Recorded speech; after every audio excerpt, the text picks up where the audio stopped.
Hello guys, good morning. We are here at Mercure Hotel and then we're going to have our breakfast.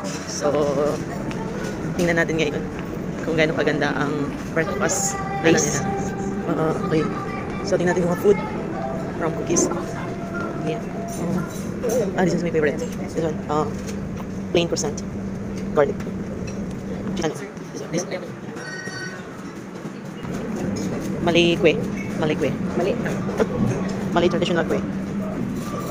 Donuts. So, dal. You have fish curry. And, okay. Breast, noodle with soy sauce. Sambal fried rice. Sambal, look like sambal. You have plain also. They have mixed bean. Casserole. Oh, casserole. Eh, corn beef lang naman yan. This one is vegetable rata. Choli. Ano pag-pronounce ito ka? Ratatouille. Ratatouille. Breakfast sausage. I don't know. Ito, clear vegetable soup. Fish curry. Dim sum. Ito gusto ko. Tsaka ito, French toast with honey. French toast? Ah, yes, French toast. Okay. Station. Sunnyside. We will make our own omelette. You have your choices, coffee and cream. So this is our breakfast for today. Hi madam, say hi. This is our breakfast for today. So we have our bread. Rice is a must. Yes. And then we have also potato, omelette egg, and Ratatouille. Ratatouille. Ito ano ba ito? Casserole. Casserole. Casserole, dim sum, some variety of breads and cakes, and for the take home. For the take home. And for the take home. No. Ayan. Of course guys, titignan natin yung mga nakuha natin pagkain. So, anong ipangalan ko na? Ay, ratatouille. Ratatouille. Bakit tinahanap ko yung M? Ratatouille. Ratatouille. Ratatouille. Ratatouille. Kasi spelling niya may L, double L. Sa French, silent L. Oh, okay. French style pala ito. Ito po, potato, ano yun? Basta potato? Baked potato. Potato. Sabi ko, sama ako. Alam na yan. Sarap. Ano ginagawa na gusto mo? Ginagawa na gusto mo? Ano ito? Ratatouille. Okay. Ratatouille.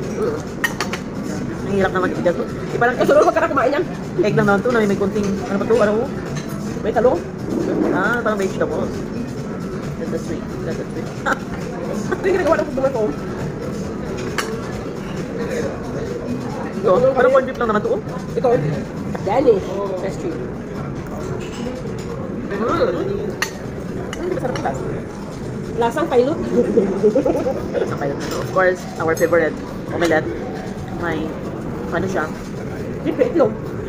Biasa na Pinoy style. Dasa na.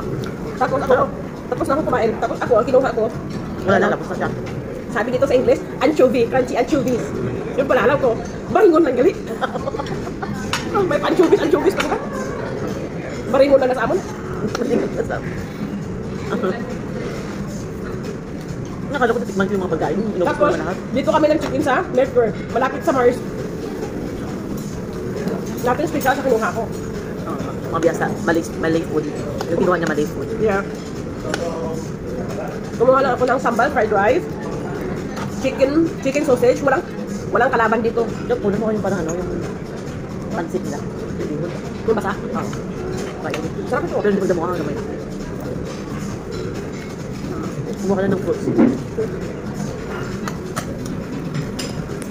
Then we have our dim sum. Ayan. This is our food. Hindi kamay lang daw, hindi kamay lang. Hindi ka nakakain. Sarap ba ito? Hindi daw. Masarap yung lumpiang niya. Ayun, lumpiang.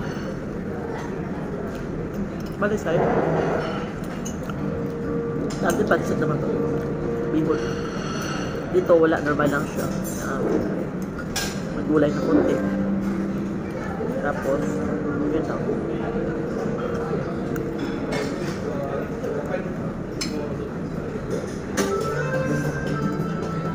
Matapang siya. Alam mo yung kape mo, matapang. Yung kaya kong ipaglaban ito. Yung kape mo matapang, yung umiinom marupok. ko marupok dyan. Amerikano plus gamer at ayun ba sa akin. Tapang pa rin ng Amerikano. Pwede ba ano na lang? Yun yung sa inyo yung asawa mo. Dutch coffee. Mayroon na yun. Maano ka, mahilo ka, sobrang lakot. Dutch coffee. Ano yun sabi? Last time pinainom ka ng asawa mo? Roll coffee na Starbucks. Yung Starbucks. Siyempre, first time ko mag-Starbucks, malay ko. Ang bukit na taga-bukit. Pumunta sa Starbucks. Uminom ng Americano pure. Pure, di ba? Ay, sa akin, lagyan ko ng ano, lagyan ko ng ngayon. Hindi, yung sa Starbucks mo. Starbucks, oh, brewed talaga yung pure. Brewed coffee, pure. Yun pala yun. Oo. Kaya guys, huwag kayong order ng brewed coffee pure. Uy, ano ka ba? Lahat sa iyo. Kasi meron nang nangungulit na magpa-Gcash. Parang buhay mo na ako. Bye! God bless to everyone. Bye, madam.